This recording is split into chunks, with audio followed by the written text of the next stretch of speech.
Hello friends, welcome back to Just Joseph. I began writing this script shortly after the November 2024 election.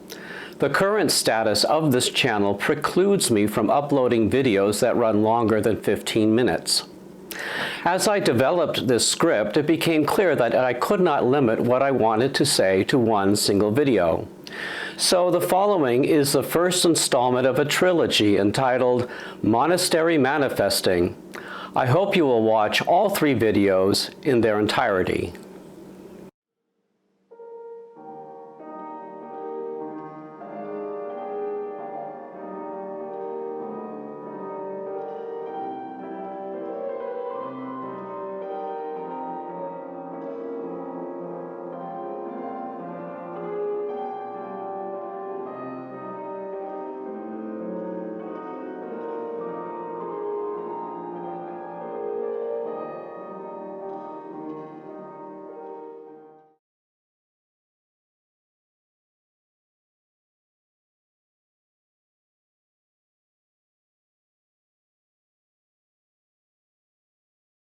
A week before the election, I posted the following on Threads.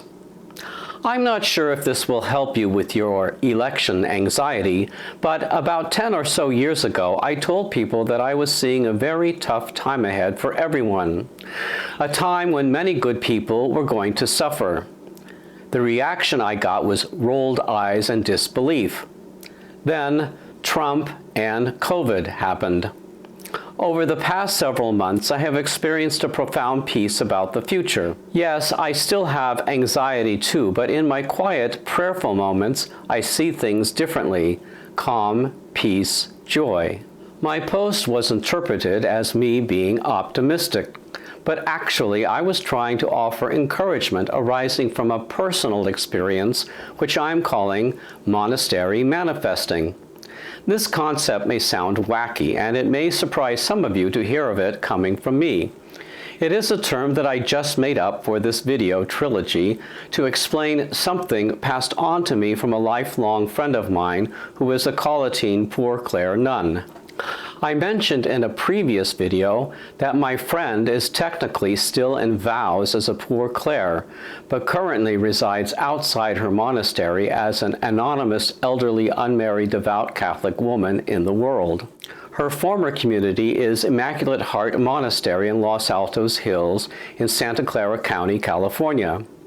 The original community came from a Colatine Poor Clare monastery in the Midwest in the mid-20th century and took up residence for a while in Oakland. The community relocated to Capitola, which is in Santa Cruz County, before splitting into 2 communities, setting up permanent foundations in Aptos, still in Santa Cruz County, and Los Altos Hills.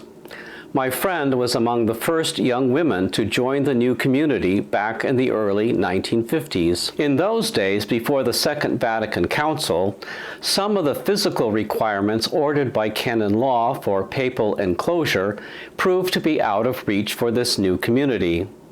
Back then, monasteries of cloistered nuns were required to secure their private property within walls constructed of solid stone, brick, or concrete. Black curtains covered the grillwork that separated the nuns from the public in the chapel and in their visiting parlors, because the nuns were not allowed to be seen. Interactions with visitors and other outsiders were supposed to be conducted by extern lay sisters who did not pronounce solemn vows as did their enclosed counterparts, but took simple vows and lived as a separate community of sisters, not nuns, on the grounds of the monastery. But as the new community at Los Altos Hills set about remodeling and expanding the original house on the property to suit their monastic way of life, their financial resources made the construction of a stone wall around the property impossible. Instead, they surrounded their enclosure gardens with steel fencing, which they covered with hedges and wooden slats to maintain privacy. They also lacked the blessing of extern lay sisters, so the nuns obtained special permission from the appropriate authority to step outside the enclosure of their monastery to tend to the caretaking of the public spaces on the property as needed. These irregularities precluded the community from allowing new nuns to profess solemn vows. Instead, they professed simple vows as if they were lay sisters, even though they observed the solemn enclosed life as much as possible. The reforms of Vatican II in the 1960s made significant changes to regulations regarding papal enclosure. Cloister grounds can now be secured by solid fencing or even impenetrable hedges, and the distinction between lay sisters and choir nuns was abolished. Now all nuns profess the same vows, and the necessities of maintaining the external grounds of the monastery can be carried out by any of the nuns as assigned by the superior. These reforms allowed all nuns at the Los Altos Hills Monastery to pronounce the same solemn vows. The accommodations made to what might have been irregularities in the monastic observance at the Los Altos Hills community anticipated the canonical reforms of Vatican II. My friend claimed that the life in her community frequently anticipated what was going to take place in the world years later. In today's terms, we would say that the future was manifested in the life experiences of the nuns at this monastery. The most dramatic manifestation at this monastery took place in the 1980s, and I witnessed it happen. During this time, there was a rise of reactionary movements in both the Church and in the United States.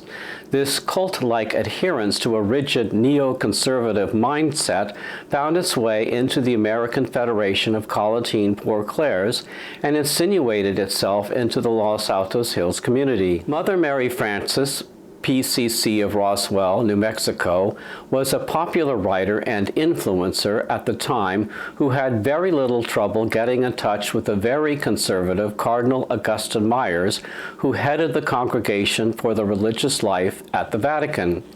This advantageous connection made it possible for the superior at the Los Altos Hills Poor Clare Monastery to confect the situation whereby my friend found herself expelled from the monastery. Please understand that my friend was not a progressive person. For many years, she held the role of vicaress, second in command, in the community. Re-elected over and over alongside the same Mother Abbess, whom I will not name here, the two nuns found themselves in opposition over what was developing in the community. The enmity between them was amplified by the level of jealousy the abbess held against my friend, who in time was elected out of office. This reduction in status did not satisfy Mother Abbess. With the help of Mother Mary Frances' connections, my friend was permanently removed from the monastery. I witnessed this drama unfold while assisting my friend file the documents she needed to defend herself in this deceitfully obtained exclaustration. This experience opened my eyes to the sinister machinations of right-wing extremists working in the Curia of the Vatican. This was the kind of mess which Pope Francis has been trying to clean up over the past 12 years. The rigid cult-like mindset which overtook the Los Altos Hills and most of the monasteries of the United States Federation of Collatine Poor Clares was a chilling manifestation of what has come to pass in the MAGA movement, both in the Republican Party as well in today's American Catholicism. It appears we are not out of it yet. In 2011, Archbishop George Niederauer granted me permission to make monastic vows as a hermit as defined by Canon 603. I requested this favor as a first step in establishing a local Benedictine monastery, as inspired by the call of the Second Vatican Council to return to the original spirit of the founders of monastic and religious communities of the consecrated life. Very soon after I pronounced these vows, I was beset with many difficulties and trials. My greatest difficulty came about with the installation of Salvatore Corleone as Archbishop of San Francisco in 2012. By 2014, I was in serious financial trouble. The situation in the local parish left me isolated from the community. In 2015, I was facing eviction from the house I was renting. Eventually, I went to live with my aging father and autistic younger brother. It was an extremely troubling time. As I reflected on the meaning of it all, I recalled what my friend told me about how life in her monastery would manifest what would later happen in the outside world. I shared with a couple of friends my premonitions that a time of great darkness and trial was soon to follow in the world around us. Both friends rolled their eyes at me. In an attempt to humor me, one replied with a hesitant, "Okay?" As I have related on social media and in other videos, I was evicted from my place in San Francisco and went to live with my aging father and autistic brother. After my father's death and the division of his estate, I found it necessary to go no contact with my siblings for the sake of my mental health. In 2019, I gave up my hermit vows after it became abundantly clear that the Archbishop was not supportive of my vocation or aspirations. During that time, Donald Trump was elected for his first term as President of the United States. Trump's rise in politics galvanized, defined, and branded the reactionary movement that began in the 1980s by unifying it under his Make America Great Again, or MAGA, slogan. From 2016 through 2020, the United States descended into the darkest days of division since the Civil War. COVID broke out throughout the world in late 2019 and grew into a pandemic in 2020. The inept response by Donald Trump led to the death of more than 1 million Americans and the crash of the economy. I ended up living in a homeless shelter from October 2020 until April 2021. In 2021, I was housed in a small single-room studio apartment in a newly opened low-income senior development that had once been a Marriott hotel. Today, I managed to get by on my very modest Social Security retirement benefit, Medicare and Medi-Cal health insurance, and an EBT account. Life is not ideal, but I feel independent and safe. I am able to devote my time to daily prayer, art, music, writing, and producing YouTube videos. The calm, peace, and security that I was experiencing was due in large part to the election of President Joe Biden and Vice President Kamala Harris. Like so many other people, the 2024 election inspired a great deal of hope.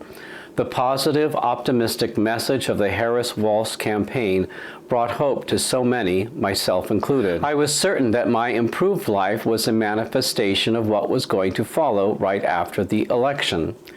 I often prayed and focused in on my gut instinct on what was ahead, and I was certain that everything was going to turn out okay. This is what I shared with my friends on Threads. But election night delivered the greatest disappointment for many of us who hoped that Kamala Harris and Tim Walz would continue and develop the policies that would make life easier on Americans of all ages. Like half of the country, I was stunned and deeply saddened by these events and was living on the brink of despair. What did all this mean? Did I manifest wrong? What about the solemn peace that I was experiencing leading up to the last week?